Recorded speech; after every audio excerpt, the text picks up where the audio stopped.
Maybe not the best organization, but good for me. I have this file drawer that my stones all used to live in, and I organized them in these sheets that are designed for photographs.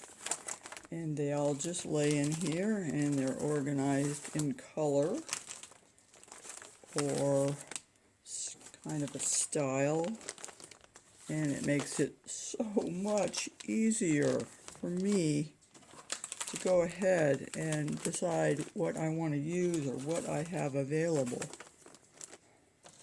So there's always hope for those of us that aren't that organized in life. They all just go in here and they slide in the drawer.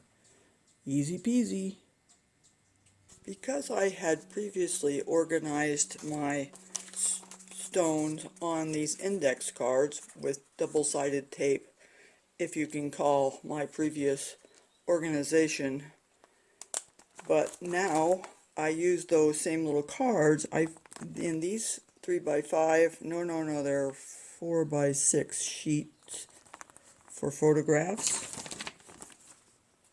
and I keep them flat in the drawer because they don't slip out. You could put these in a file because they have the 3-ring binder thing on them, but I think the weight of the stones tends to mess them all up, so it really works better laying flat in a bin or a drawer.